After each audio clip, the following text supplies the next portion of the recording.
মনের মাঝে হাজারো কষ্ট নিয়ে নতুন করে সংসারটা গুছিয়ে নিলাম। আসসালামু আলাইকুম বন্ধুরা, আশা করছি যে যেখানে আছো অনেক বেশি ভালো আছো, সুস্থ আছো। আলহামদুলিল্লাহ আমিও ভালো আছি। নতুন একটি ব্লগ ভিডিও নিয়ে চলে আসলাম তোমাদের মাঝে। গতকালকে যে সকল বন্ধুরা আমার ভিডিও দেখেছো সবাই যেন হঠাৎ করে গ্রাম ছেড়ে শহরে চলে এসেছি। তো পরশু চলে গিয়েছিলাম, আজকে ফাইনালি চলে যাচ্ছি বাসায়। তো আমার 4টা মুরগি ছিল, বিক্রি করলে করাই যেত। আসলে এগুলো খুব আদরের জিনিস, এজন্য বড় আপুকে বলেছি নিয়ে যাওয়ার জন্য। কিছু কাজ ছিল সেগুলো গুছিয়ে এবার বের হয়ে যাচ্ছি। তো ঘর দরজা সব কিছু আটকে নিলাম। এবার গরুর সঙ্গে দেখা করব। আসলে গরু ছেড়ে যেতেও খুব কষ্ট হচ্ছে। বাড়ির প্রত্যেকের সঙ্গে দেখা করলাম। তো এতটাই কান্না পাচ্ছিল বলে তোমাদের বোঝানো সম্ভব হবে না। তো দীর্ঘ 20 বছর ধরে একই জায়গায় সবার সঙ্গে ছিলাম, হঠাৎ সবাইকে ছেড়ে যাওয়া অনেক কষ্টের ব্যাপার। এক বুক কষ্ট নিয়ে সন্তানের ভবিষ্যতে চিন্তা করে চলে যেতে হচ্ছে বাসায়। তো একটা সিএনজি নিয়ে চলে যাচ্ছি, কারণ আজকেও বেশ কিছু মাল জামানা ছিল। তো একটা সংসার ছেড়ে আরেকটা জায়গায় সংসার গুছিয়ে নেওয়া মানে কি অনেক কঠিন একটা ব্যাপার। আমার এটা জীবনের প্রথম অভিজ্ঞতা। তো বাসায় চলে এসেছি, দেখতে পাচ্ছ সব কিছু এলোমেলো হয়ে আছে। পরশু কিছু কাজ গুছিয়ে গিয়েছিলাম।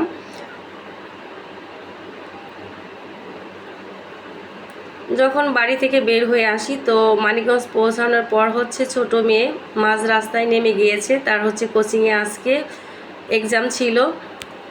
তো বড় মেয়ে আর আমি সব কিছু গুছিয়ে নিচ্ছি।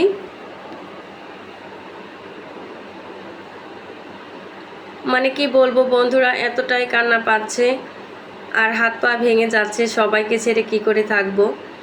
তো সবাই বলে কয়েকটা মাস দেখতে দেখতে চলে যাবে। তো আমার কাছে এক বেলার জন্যই এতটাই খারাপ লাগছে, কিছুতে ভুলতে পারছি না। সবাইকে অনেক বেশি মিস করছি। আমার সাজানো গোছানো ঘরটা, সব কিছু, গরু বাছুর, আমার সবজি বাগান, সব কিছু আমি এত বেশি মিস করতেছি।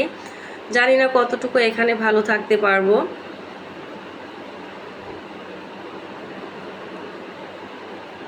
তো এখানে সব কিছু গুছিয়ে নিয়েছিলাম আর অনেক কিছুরই অভাব বুঝতে পারছিলাম। বাড়িতে বেশ কয়েকটা রুম ছিল, তো আর এখানে একটা রুম নিয়েছি। তো গুছাতে যে মনে হচ্ছে যে একটা রুমে হবে না, কোথায় রাখবো। ভিডিওটি দেখতে দেখতে যে সকল বন্ধুরা আমার সঙ্গে এত দূর চলে এসেও একটা লাইক দিতে ভুলে গিয়েছো, সবাই একটা লাইক করে দিও। আর চ্যানেলে নতুন হলে অবশ্যই চ্যানেলটাকে সাবস্ক্রাইব করে পাশে থাকা বেল আইকনটি অন করে দেবে।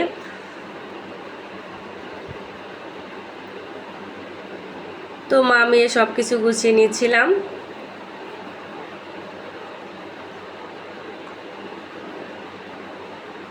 যেহেতু একটা রুম, এজন্য সব কিছু গোছ গাছ করে রাখতে হবে। পরিপাটি না থাকলে নিজের কাছে ভালো লাগবে না, এলোপাতাড়ি হয়ে থাকলে খারাপ লাগবে দেখতে। বাড়িতে যখন যেখানে ইচ্ছে সেখানে জিনিসগুলো রাখতে পারতাম, এখানে তো সেরকম হবে না।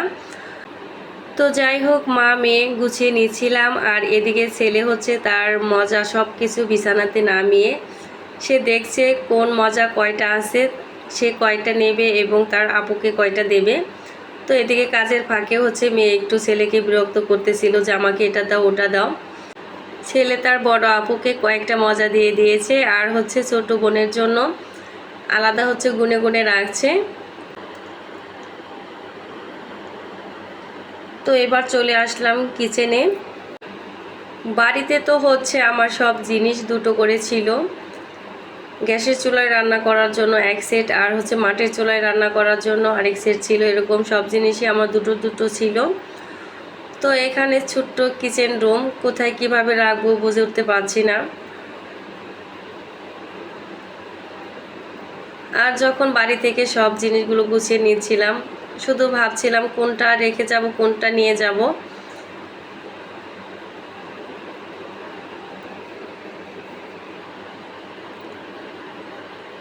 যে সকল বন্ধুরা আমার ভিডিওটি দেখছো সবাই আমার জন্য দোয়া করবে, আমার মেয়েদের জন্য, ছেলের জন্য দোয়া করবে। আমরা যেন সুস্থভাবে ভালোভাবে এখানে থেকে বিদায় নিয়ে আবার বাড়ি চলে যেতে পারি। আমার একদমই ভালো লাগে না বাসা বাড়িতে।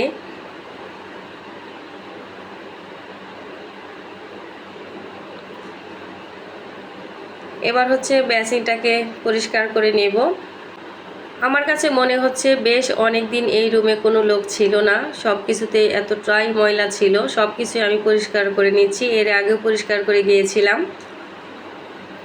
যেহেতু নিজে থাকবো তো নিজের মতো করে গুছিয়ে পরিপাটি করে রাখতে হবে।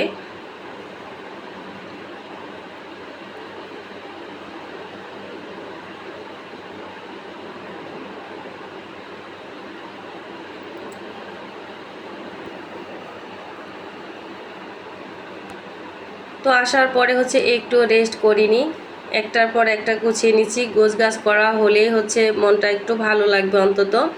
এমনিতে মানসিক টেনশন, মন খারাপ, এদিকে রুমটা এলোপাথারি হয়ে আছে, সব কিছু এলোমেলো, এজন্য যত তাড়াতাড়ি সম্ভব গুছিয়ে নিচ্ছি। তো আসার সময় বাড়ি থেকে কিছু সবজি নিয়ে এসেছিলাম, সেগুলো গুছিয়ে নিচ্ছি। গাছের পেঁপে, নিজে হাতে লাগানো কাঠকচু এবং হচ্ছে শাক নিয়ে এসেছি। তো বাড়ি যখন ছিলাম ইচ্ছা হতো শাক তুলে নিয়ে আসতাম, যেটা খুশি সেটা নিয়ে এসে রান্না করতে পারতাম। এখন হচ্ছে কখন বাজারে যাব, কখন আনবো, সেরকমভাবে থাকতে হবে। বাড়ি থেকে আসার সময় কিছুটা মাটি নিয়ে এসেছি, দুটো অ্যালোভেরার চারা নিয়ে এসেছি। তো আমার গাছ লাগানো, ফুল গাছ লাগানো, সবজি লাগানো এগুলো অনেক বেশি প্রিয়। তো জানি না এখানে কয়েকটা মাস কি করে আমি কাটাবো। ডিমটা ফ্রিজে তুলতে একদমই ভুলে গিয়েছিলাম, তো পায়ে লেগে বুঝতে পারলাম যে হচ্ছে এই ব্যাগের ভিতরে ডিম আছে। তো যাই হোক, ডিমগুলো ভেঙে যায়নি অল্পর জন্য। এত ব্যস্ত তাড়াহুড়া করে কাজ করে যাচ্ছি, একটার পর এক কাজ করে যাচ্ছি। দেখতে পাচ্ছ বন্ধুরা, কয়েক মিনিটের ভিডিও, 3-4 ঘন্টার কাজের ভিডিও তোমাদের মাঝে কয়েক মিনিটের ভিডিও শেয়ার করছি। তো এবার হচ্ছে রুমের ভেতরের বেসিনটা পরিষ্কার করে নিয়েছি। একটা রুমের বাসা নিয়েছি, তবে রুমটা হচ্ছে মোটামুটি বড়ই আছে। আমার যতটুকু প্রয়োজন আছে জিনিসের মোটামুটি সবই এনেছি, তারপরে দেখা যাক কখন কোনটা লাগে। এই তো গুছিয়ে নিয়েছি। এবার দেখো, আর হচ্ছে বাড়ি থেকে আসার সময় আমাদের মিনুটাকেও নিয়ে এসেছি। তো মিনুর মা হচ্ছে বাড়িতে আছে, আসার পরে এতটাই কান্নাকাটি করতেছিল। মিনুকে হচ্ছে বাড়িতে রেখে আসতে চেয়েছিলাম, কিন্তু 2 মেয়ে নিয়ে আসবে, কারণ হচ্ছে 3 মাস ধরে এটা আমাদের কাছে থাকে, অনেকটা মায়ায় পড়ে গেছে মেয়েরা। তো এজন্য বাধ্য হয়ে নিয়ে আসলাম। তো কি করব, যদি বেশি ঝামেলা করে তাহলে আবার বাড়িতে রেখে আসব মায়ের কাছে। মনের ভেতরে কষ্ট আছে, আবার একটু ভালো লাগছে, কারণ সব কিছু গুছিয়ে নেওয়া হয়ে গিয়েছে। বেশ কয়েকদিন ধরে একটু রেস্ট করতে পারি না। 24 ঘন্টার ভেতরে আমার মনে হয় 2 ঘন্টা আমি ঘুমানোর সময় পাইনি।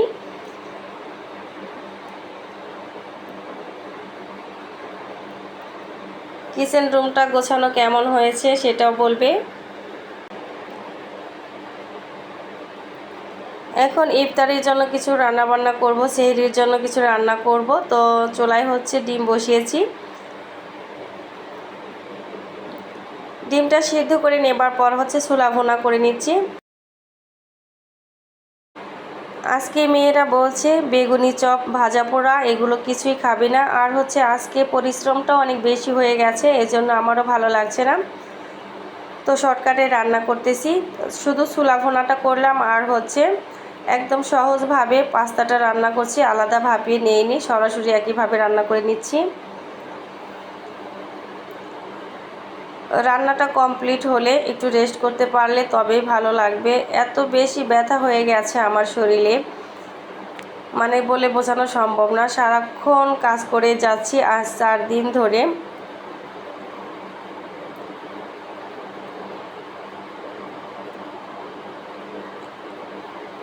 তো যখন হচ্ছে আমি রান্নাটা করছি, এই সময় হচ্ছে বড় মেয়ে আর ছেলে দুজনে চলে গেছে ছোটো মেয়েকে আনতে, কারণ ছোটো মেয়ে তো বাসা চেনে না, ও দেখেও নি। তো এখন হচ্ছে আমি বাসায় একাই আছি, মনে হচ্ছে নিঃশ্বাসটা বন্ধ হয়ে যাবে, দম বন্ধ হয়ে যাচ্ছে একা একা। জানি না যারা বাসা বাড়িতে থাকে তাদের সবার কেমন লাগে, তো আমার কাছে একটুও ভালো লাগছে না। প্রথম দিনই ভাবছি কবে হচ্ছে 3 মাস পার হবে আর হচ্ছে বাড়ি যেতে পারবো।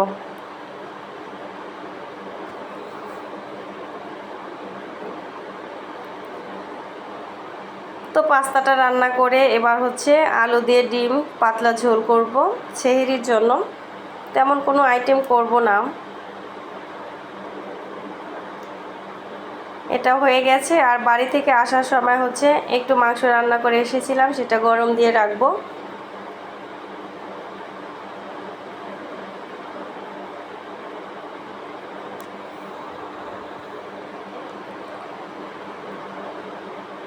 এই তো ইফতারে সব কিছু রেডি করে নিয়েছি। এখন হচ্ছে ঈদের শপিংটা করতে হবে। এই প্রথম ঈদের শপিং করা, এতটাই লেট হয়ে গেল এই বাসা নেওয়ার জন্য।